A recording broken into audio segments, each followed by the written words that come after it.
After dozens of hours spent in some incredible worlds this year, I finally put together my tier list of the best single-player games of 2025. I'll share which games had me hooked and which ones I couldn't get into. Let's get started. The Outer Worlds 2 is a single-player RPG that really worked for me, even with a few clear flaws. I spent dozens of hours exploring its corporate-run galaxy, and what stood out most was the sharper writing and the tougher moral choices. The story feels more grounded than the first game, and I often found myself stuck between bad options rather than clear good and evil. Combat is also much better this time, with smoother shooting, more movement, and some fun, weird weapons that actually made fights enjoyable.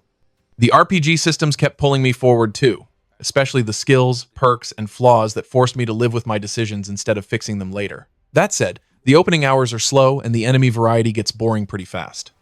Still, once it gets going, it's hard to stop playing, and that consistency is why I place it in the great tier for 2025 single-player games. Hollow Knight Silksong completely lived up to what I was hoping for, and then went even further. Playing as Hornet feels great, and I loved how much more direct and emotional the story became without losing that sense of mystery. The world of Farloom kept pulling me forward with tough platforming, smart level design, and constant secrets that made exploration feel rewarding instead of exhausting. Combat is demanding but fair, and most fights felt like learning a rhythm rather than just reacting fast. I died a lot, but almost every failure felt like my fault, not the game's. The visuals, music, and atmosphere are on another level, and even after dozens of hours, I still wanted to keep exploring. Small frustrations aside, this is the kind of game that reminds me why I love single-player experiences, and for me, it earns its place in the masterpiece tier without question. Blueprints is a puzzle game that really hooked me in a quiet but persistent way. I spent most of my time exploring its ever-changing mansion, choosing rooms carefully and slowly learning how each decision affected my run. The puzzles aren't about fast reactions, but about paying attention, taking notes, and connecting small details over time, which made every discovery feel earned. Even when a run didn't go as planned, I almost always walked away with new knowledge or clues that mattered later. The story unfolds slowly in the background, and I liked how it trusted me to piece things together on my own instead of spelling everything out. The randomness can be frustrating at times, but it rarely felt like wasted effort, and that steady sense of progress is why I place Blueprints in the good tier. Silent Hill F surprised me in a lot of ways, mainly because it feels so different from what the series usually does. I really liked the new setting and the focus on Hinako as the main character, since her story feels personal, dark, and uncomfortable in a way that fits survival horror well. The atmosphere is strong throughout, with disturbing visuals, heavy themes, and puzzles that actually made me slow down and think. Exploration and storytelling easily stand out as the strongest parts, and some scenes stayed with me long after I finished playing. The melee-only combat can be frustrating at times and doesn't always feel scary in the right way, but the ambition and mood carry the experience overall. That balance of strong ideas and uneven execution is why this one lands in the excellent tier for me. Dynasty Warriors Origins felt like a fresh but familiar experience for me after spending many hours cutting through massive battlefields. What stood out right away was the sheer scale of the fights, with huge crowds that really sell that classic one versus thousands feeling. I liked the stronger focus on a single main character and a more grounded story, even if the amnesia angle is a bit predictable and the hero feels emotionally flat at times. Combat is deeper than before, with a wide range of weapons, flashy abilities, and systems that reward learning timing instead of just button mashing. Outside of battles, the world map, side missions, and character bonds gave me good reasons to keep playing and replaying key moments. It doesn't reinvent the series, but it refines it in smart ways, which is why it settles into the good tier for me. Mafia: The Old Country pulled me in with its slower pace and heavy focus on story and atmosphere. I really enjoyed the early 19th Sicilian setting, which feels fresh for the series and gives everything a grounded, old-school tone. The game sticks to a linear structure, and honestly, I preferred that here because it keeps the focus on characters, dialogue, and mood instead of busy work. Gunfights and stealth are familiar and solid even if they don't do anything new, but they work well enough to support the story. What stood out most for me was the writing, voice acting, and attention to detail, from the environments to the sound design. It's not trying to reinvent action games, but it delivers a strong, focused experience, which is why this one earns a place in the great tier. The Elder Scrolls 4 Oblivion Remastered was a strange experience for me because I clearly enjoyed playing it while also constantly running into its age. The visual upgrade, better UI, and quality of life changes like sprinting make it much easier to return to, and a lot of the quests and faction stories are still genuinely great. I love the freedom to experiment with systems like spellcrafting and just do weird things the game allows without holding my hand. At the same time, the old problems are still very much here, especially the enemy level scaling, repetitive Oblivion gates, and plenty of bugs and performance issues that never fully go away. It feels more like a polished memory than a truly modern experience, and how much you enjoy it really depends on your tolerance for outdated design. That mix of charm and frustration is why it ultimately lands in the mediocre tier for me. Monster Hunter Wilds felt incredibly smooth to play, and I could tell right away that a lot of effort went into making the series more welcoming without losing its identity. I liked how the story and characters were more present this time, which made the early hours feel more engaging than usual. Combat feels great, with more flexibility, cleaner movement, and systems like focus mode and wounds that make fights flow better. Exploring the connected maps and hunting back-to-back without constant stops kept me in the action, and that pacing really worked for me. The downside is that the difficulty rarely pushed me, and I never felt forced to seriously rethink my gear or strategy. Even so, the moment-to-moment gameplay is some of the most enjoyable the series has ever been, which is why this sits in the excellent tier for me. The first Berserker Khazan completely wore me out, but in a way that felt earned. This is a very hard, very demanding game, and early on it pushed me to my limit with brutal bosses that took hours to overcome. Combat feels heavy and deliberate, and choosing a weapon really changes how you play, which I appreciated once I settled into my style. The story is simple and mostly just there to move things along, but the real focus is learning enemy patterns and surviving impossible-looking fights. Progress can feel slow, and the mission-based structure doesn't leave much room for exploration, but every victory feels meaningful. It's not for everyone, but for players who enjoy suffering, learning, and finally breaking through a wall, this earns its place in the good tier. Metroid Prime 4 Beyond felt like a strong but slightly uneven return, and I had mixed feelings while playing it. When it focuses on quiet exploration, isolation, and classic Prime-style level design, it's honestly fantastic, and some areas stand among my favorites in the series. Samus controls beautifully, combat feels smooth, and the new psychic abilities add smart twists to puzzles and traversal without breaking the core formula. The presentation is also impressive, with striking visuals, great music, and a strong sense of atmosphere. That said, the open desert hub and repeated objectives there felt like filler, and the companions talked more than I wanted in a game that works best when I'm alone. Even with those missteps, the highs are memorable and powerful, earning it a place in the excellent tier for me. Dying Light the Beast felt very familiar to me, but in a way I mostly enjoyed.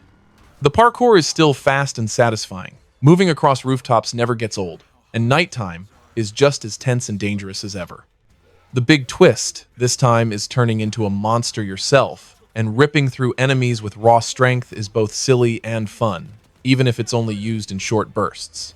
The map isn't huge and doesn't surprise much, yet it's well designed and easy to enjoy moment to moment. It doesn't push the series forward in a big way, but the core loop is still strong, earning it a solid spot in the great tier for me. Borderlands 4 felt like a real step forward for the series, even if it didn't fully clean up its mess. I love the shift to a true open world because moving across Kairos with grappling hooks, gliding, and vehicles made exploration feel more free than ever. Gunplay is faster and smoother, and the new movement options make fights more exciting instead of just standing and shooting. The story surprised me in a good way by feeling more grounded, with some genuinely likable characters mixed in with the usual chaos. That said, invisible walls, buggy co-op, and performance issues often pulled me out of the experience. It's fun, ambitious, and sometimes rough around the edges, which is why it lands in the good tier for me. Ninja Gaiden 4 gave me very mixed feelings because the combat is absolutely incredible, while almost everything around it feels undercooked. Fighting enemies is fast, brutal, and demanding, with smart aggression that forces me to stay sharp at all times, and it's easily some of the best action gameplay I've experienced. Switching weapons, managing Bloodraven form, and surviving overwhelming encounters feels amazing when everything clicks. Unfortunately, the story is weak, The new main character is dull, and the levels are repetitive and visually boring. Boss fights are hit or miss, and a lot of the campaign feels like filler between great combat moments. I still enjoyed playing it, but the gaps outside of combat were hard to ignore, leaving this one in the mediocre tier for me. Death Stranding 2 on the beach completely won me over in a way I didn't expect. I already liked the ideas of the first game, but here everything feels more confident, more polished, and far more fun to play. Deliveries are still the heart of the experience, but the world is more varied, movement is smoother, and the added combat and stealth options gave me real freedom in how I approached each mission. The story is bold, strange, emotional, and surprisingly focused, with themes about connection, loss, and identity that stuck with me long after I finished. The performances, music, and visuals are outstanding, and even the weirdest moments feel purposeful instead of random. It's ambitious, emotional, and unforgettable, and for me, this one belongs in the masterpiece tier. Clair Obscur Expedition 33 surprised me in the best way because it feels both familiar and completely its own. I was pulled in by the dark premise right away, and the story kept me invested with strong themes around loss, time, and sacrifice. What really stood out for me was the turn-based combat, which stays exciting thanks to timed dodges, parries, and active inputs that made every fight feel tense and rewarding. Each party member plays very differently, so battles never felt repetitive, and experimenting with builds was genuinely fun. The world is beautiful, the music is emotional, and the performances give the story real weight. Even with a few rough edges, the experience felt confident and memorable, earning it a clear place in the excellent tier for me. Kingdom Come: Deliverance 2 completely pulled me into its world, and I ended up losing dozens of hours without realizing it. The story feels big and dramatic, like a historical epic, but it's grounded by strong characters and emotional moments that actually landed for me. Combat is skill-based and rewarding, especially sword fights, where learning timing and positioning really matters. The world feels alive, with meaningful side quests that rarely feel like filler and often surprise me with clever writing or tough choices. There are a few rough edges and moments where the open world clashes with the main story, but they didn't ruin the experience. Overall, it's a deep, memorable medieval journey that earns its spot in the excellent tier. Into the Dead Our Darkest Days had some good ideas, but it didn't fully keep me engaged. I like the dark atmosphere and the way survival feels tense, especially knowing that characters can die permanently.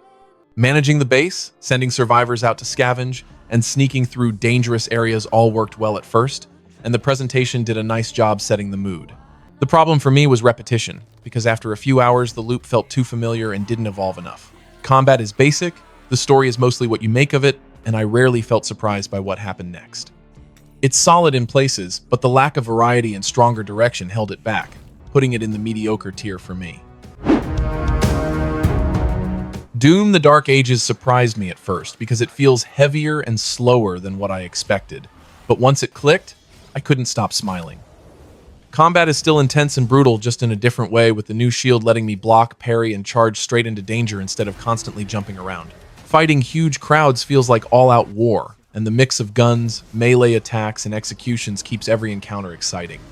I also like that the story and setting finally feel more important, with darker fantasy vibes and a stronger sense of scale. The soundtrack, level design, and constant upgrades kept pushing me forward without losing momentum. It's a bold twist on the formula that still delivers non-stop fun, earning it a place in the excellent tier for me. Like a dragon pirate, Yakuza in Hawaii completely won me over because it commits to its insanity without hesitation. Playing as Majima with amnesia, becoming a pirate in Hawaii, and jumping into musical numbers sounds ridiculous, but it all somehow fits together. I loved switching back to fast, over-the-top beat-em-up combat, especially with Majima's wild pirate stance using sabers, pistols, and grappling hooks. Sailing the seas, upgrading my ship with absurd weapons, and raiding islands for treasure kept things fun, even if exploration is pretty straightforward. Honolulu and the Pirate Hub areas are packed with side content, minigames, and weird side stories that kept me busy for hours. It's not perfect, and the visuals can be a bit awkward with HDR, but the sheer confidence and creativity carry it through, landing it in the great tier for me. Ghost of Yōtei pulled me in with its calm confidence rather than big surprises. I loved how the world looks and feels, from snowy mountains to wide open fields that made me stop just to take it all in. Playing as Atsu gave the story more bite, since her revenge feels personal and messy, not heroic or romantic. Combat is where I had the most fun switching weapons, timing perfect parries, and walking into fights without fear felt incredibly smooth and satisfying. The story doesn't break new ground, but it carries enough emotion to keep me invested, and the side activities fit naturally into the journey.